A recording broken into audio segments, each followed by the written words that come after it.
Are you a cat lover who loves the idea of owning your own cat cafe? Then this is the podcast for you. Join me, Angeli Rodriguez, owner of the Witty Whisker Cat Cafe and author of the book Drinks and Whiskers, as I walk you through my tips and tricks to help you open a successful cat cafe. Are you ready? Let's do this. Hey everyone, welcome to the very first episode of the Drinks and Whiskers podcast, the place to be to get the inside scoop on what it's really like to open and run a successful cat cafe. I'm your host, Angeli Rodriguez, owner of the Witty Whisker Cat Cafe in St. Augustine, Florida. And I wanted to take the opportunity to properly introduce myself and give you a little bit of background on how I got started. So, a little bit of history. I have been an avid cat lover all of my life. I've always had one or two cats at my house ever since I was a little girl.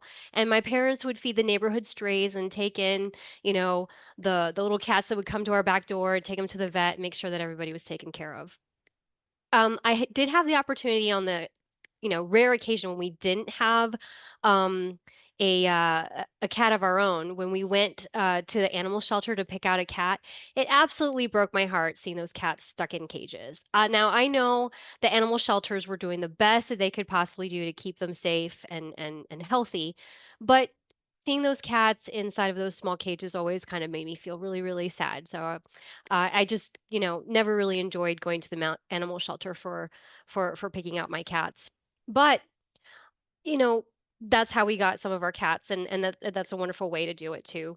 Um, so loving cats had a little bit of a stigma surrounding it. You've always hear the term crazy cat lady and, oh, cats smell bad. And so I kind of like didn't really want to proclaim my love for cats as much growing up as I normally would have. It was always just kind of like tamped down a little bit. So fast forward, I spent 20 years in corporate America. To be honest, I'm not really loving it. I'd done so many things and I had the opportunity to do many, many different things. But so I was like a chemist, I was in sales, I did a little bit of stint in insurance where I was an insurance agent. I did healthcare compliance, finance, railroads, you name it, I kind of did it. But I really never found my niche, my place where I belonged. So, fast forward, my mom a couple years ago gave me an article about a girl who quit her corporate job, went on vacation to Thailand, and visited a cat cafe. And she loved the idea so much that she came back home to the US and opened a cat cafe in her state. And I fell in love with this idea. I was like, cat cafe, anything to do with cats, I adore. So I was like, what is this cat cafe?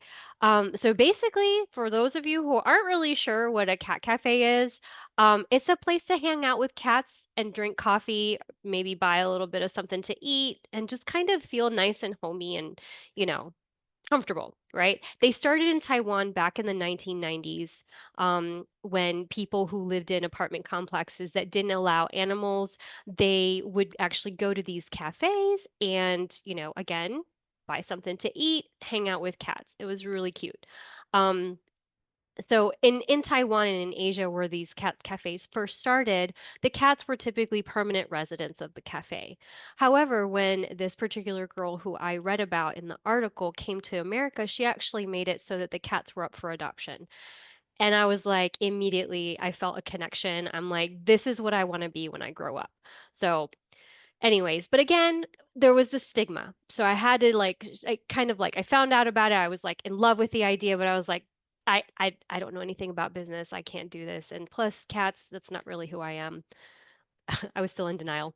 So anyways, one day my boss was talking to me and he's like, Angeli, I'd really love to help you learn more about what you're doing right now, but I can see that it's not your passion. What is your passion?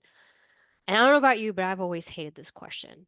I'm like, I don't know what I want to do, but after reading this article, I knew it. And so I went for it and I said, I want to open up a cat cafe.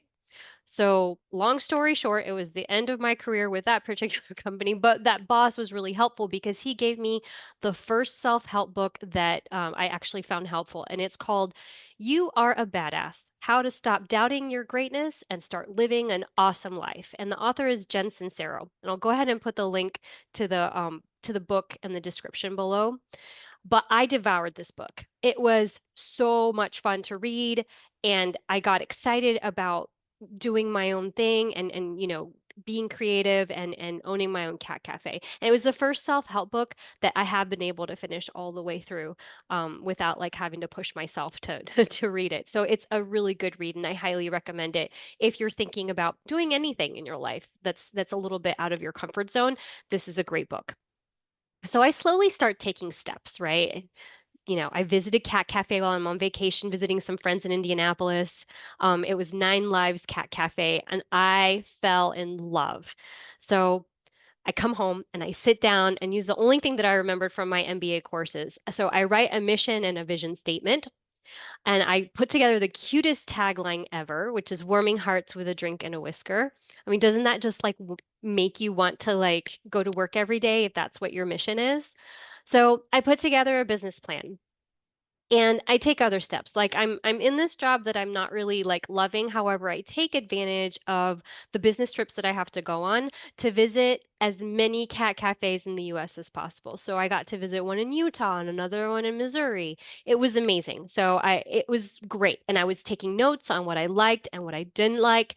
And so finally I put together a vision board of what I want my cafe to look like. And after that, the fear sets in, right? And I give up for 6 months. So, because I'm thinking things like, who am I to open a business? I have an MBA, but I've never used it really, other than to write this business plan. I've never even worked at a cafe before. I don't even drink coffee.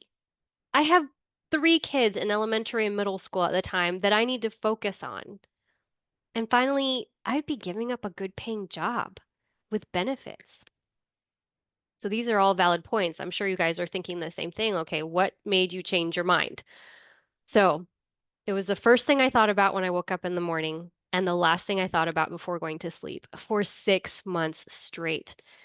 And so after a lot of waffling back and forth, I finally just said, screw it, I'm doing this. Even if I fail, I'm not going to be able to let go of this idea. So I wasn't flippant about this decision. I want to make sure that everybody understands that I really did my research ahead of time. Um, I made sure that my family, especially my husband, was on board before we started.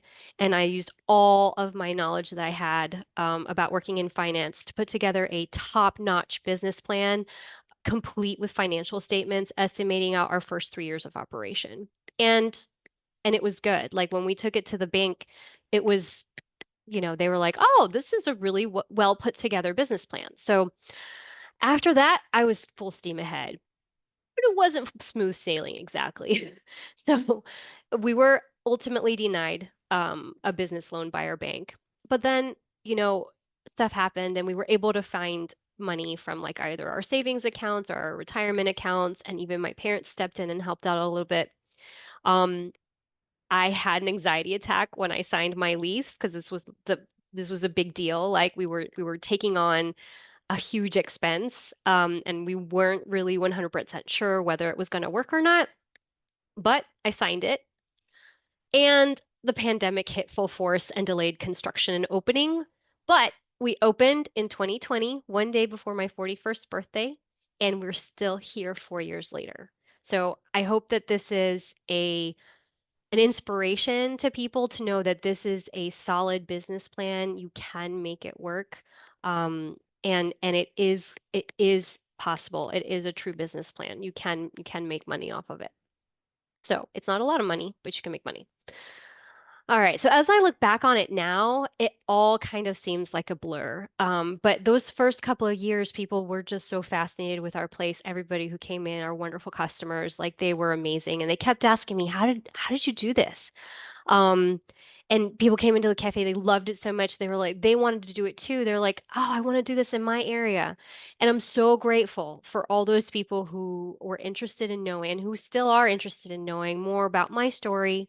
And I want to help as many of them as possible. So in 2022, I wrote a book called Drinks and Whiskers: How You Can Open a Successful Cat Cafe. It's available on Amazon and in Kindle format as well. And I'll put the link in the description below so that you guys can find it if you're interested in reading everything and knowing everything all at once.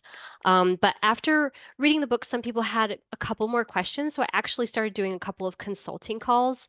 And now I finally decided to launch this podcast in hopes of demystifying the process of opening, owning, and operating a successful and socially responsible cat cafe business.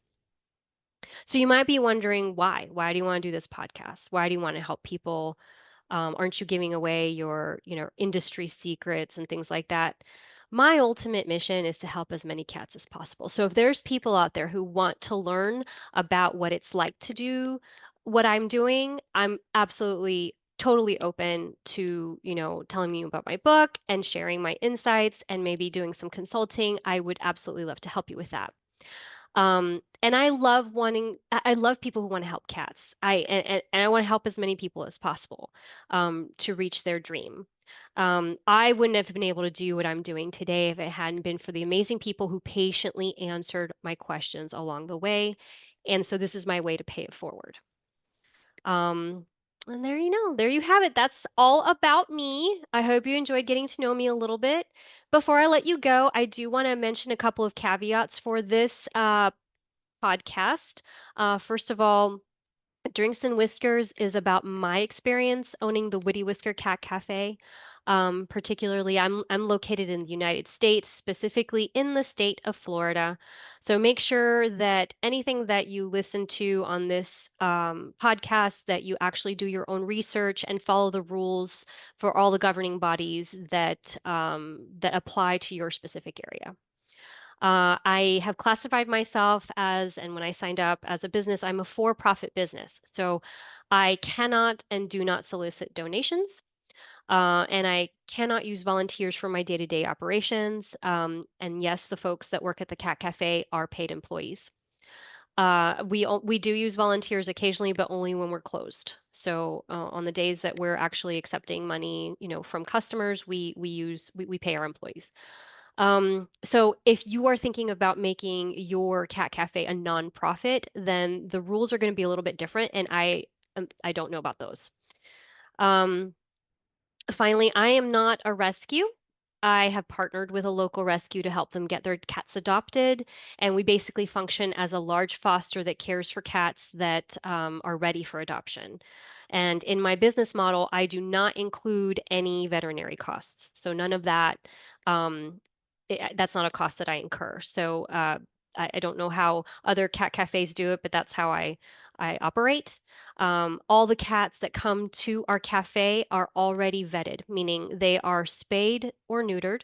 They're microchipped, vaccinated, flea treated, checked for ringworm, and dewormed beforehand.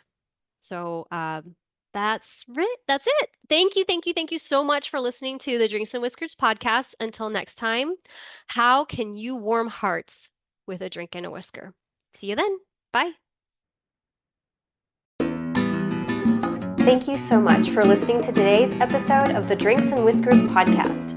If you enjoyed it, please take a moment to like this episode, subscribe, and leave an honest review. If you want more information, you can purchase the Drinks and Whiskers book right now on Amazon.com, or you can reach me at Angeli@wittywhisker.com. Now it's time to get out there and start your cat cafe dream. How will you warm hearts with a drink and a whisker?